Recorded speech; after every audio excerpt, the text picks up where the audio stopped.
Hello, everybody. Anna Sabramowitz here. Thank you so much for joining me for this live on Wednesday, February the 20th. And I hope you're having a wonderful day. Now, I'm about to make it even more wonderful by talking about how to work effectively with a subject matter expert and why you should never avoid this and seek them out as much as possible. Now, if you haven't been here before, my name is Anna Sabramowitz, and I help people draft, plan, write, and create awesome e-learning scenarios. And I talk about everything from starting a project to launching a project to testing a project. As my friend Fawn would say, soup to nuts, honey, soup to nuts. So if you have questions about any of the things that I'm talking about, post them underneath the video or post them in the chat. So the thing I wanted to talk about today, which comes up quite a bit, and it just came up in one of my strategy sessions this morning, because I'm working with new instructional designers or people who are new to scenarios, right? They're coming to upskill. And one of the questions I got was, Anna, how do I get this scenario designed? How do I make an awesome one without actually having to talk to a subject matter expert if one's not available? And I said, you don't. You have to talk to a subject matter expert. And it's not because we're trying to, there's several reasons for this. Let me start off with the positives, because the fact that you get a subject matter expert is a really awesome thing. Now, here's what I wanted you to, I have a diagram. Here's the diagram. Here's you with your area of competence, which is you. You know how learning works. You know how potentially adult learning works, depending which world you live in. Maybe you know how children's learning works. You know how to draft assessments. You know how to design e-learning. There's a lot of things in your realm that you're really good at, and this is your area of expertise, right? Then there's your subject matter expert. And they have their own area of expertise. And on some things you overlap, but the reason you're you and they're them is because they have this vast amount of knowledge. And you don't ever want to believe or fool yourself into thinking that you can just kind of overtake this and that whatever you're coming up with is going to be as credible as if you actually worked with a true subject matter expert. Now, if you're doing a training or designing scenarios around the area that falls within your realm of expertise, and you also happen to be the learning designer, that's great. Is that optimal? Probably not, because guess what? Two heads are better than one. Having somebody else to ask you questions and challenge your assumptions, because if you're an expert, that's what we're supposed to do, is challenge assumptions about how things work. And I'm not saying that we're actually questioning the subject matter expert's expertise here. We're just actually unraveling that giant yarn of expertise so that we can lay it out in a sequence for the learner that's something that they can actually understand and digest and work through in a logical way, right? So they're a spool of yarn and you're like the unraveling cat. So kind of look at it that way. But you're, in the beginning, you're probably just trying to find the end, because everything's very much in the subject matter expert's head, very much all cohesed into this one cohesed, I don't even know if that's a word, into one giant smooshed ball of knowledge. And you're trying to pry it apart and pick out the parts that are most essential and which sequence they should go in. So one of the things you also have to realize, and I've had this, I've had people give this advice. I will learn as much as I can before I come to the project if I'm an instructional designer. I will come to that project. I have read all the manuals, and the only thing I reference the SME for is clarification after I've built it. Now, this is silly. Why in the world would you do that? You never, ever are going to be as awesome as somebody who's practiced this and applied it for years and years and years. And for you to be feeling like you could somehow become an expert after reading a single manual or a bunch of manuals and then quickly going, yeah, I can build learning around this, that's not effective. That's actually a disservice to your learners, because you want the full picture.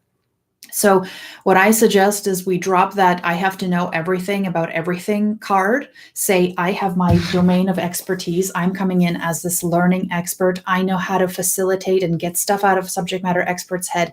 This is where I'm going to get freaking awesome because I have this tool belt. And if they're thinking this is the kind of stuff I need people to learn, you're like, I have this in the back of my head because I've seen so many examples. I know how to make this work on a computer. I know how to make this work in a classroom. I know how to make this work in a workshop.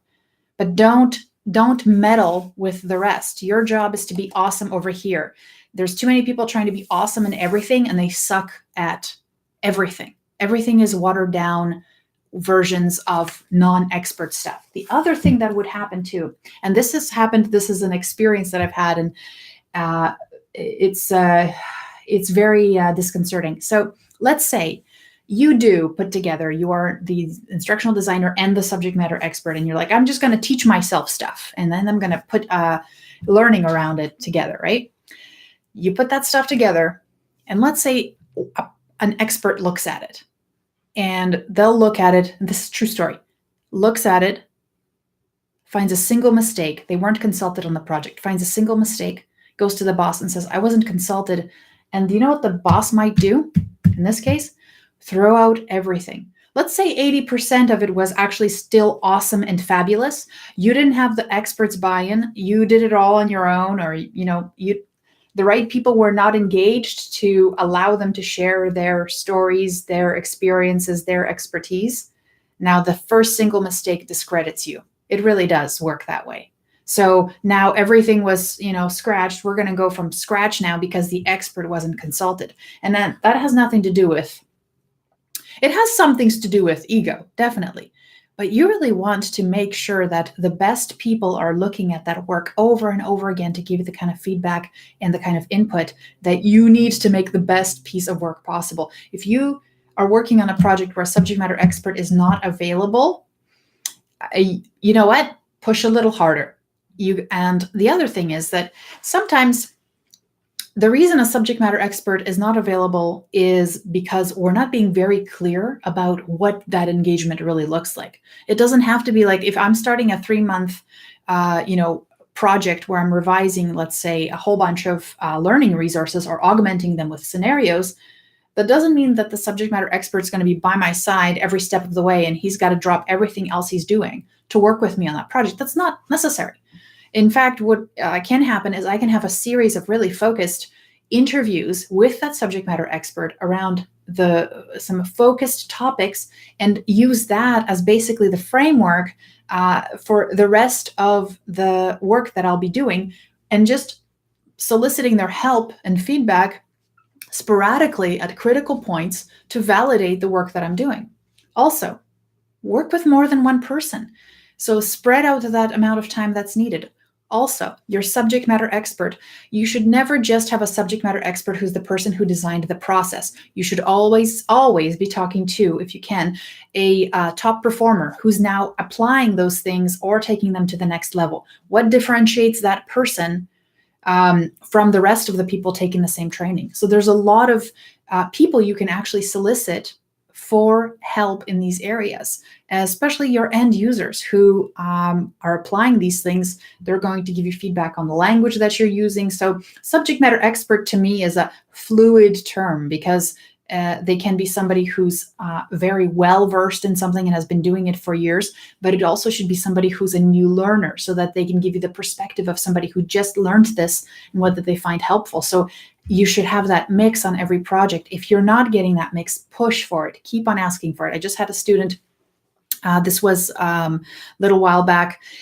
She was working at a place where the training department was really far removed from the application of the training. It was like, let's say you're working in an office that designs training, and the people you're designing training for are like the astronauts. So you being close to an astronaut or going out into the field where they're doing their stuff is quite removed. However, guess what? It was almost that far. And they actually arranged it because she kept on pushing enough for it, saying, we want to make this meaningful. I got to talk to people. They actually arranged a trip maybe not to the moon, that wouldn't work, but hey, they got a pool and they do their testing in like a pool someplace. So yeah, you can make it happen. Just keep on pushing and keep on demanding for it. It's like these are your standards because you want to do a great job. Even a 20-minute phone call can give you insight that you wouldn't be able to get before because you just didn't take the initiative. Pick up the phone. It works. All right. So I hope you found this useful, helpful. If scenarios are something you are serious about, you really want to take your skill set in this area to the next level, I'm putting up a link below the video, and it's going to be about it's an application to talk to me about your next project, and also to get to know more about the cohort that's coming up for scenarios.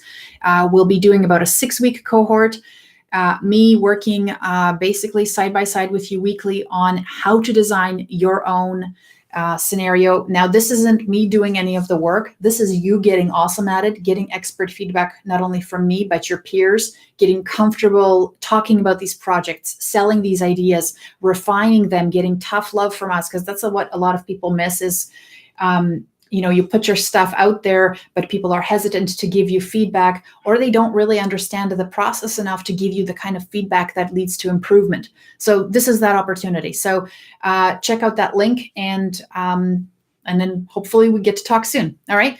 Have a wonderful rest of the day. I'll see you next time, friend. Take care. Bye.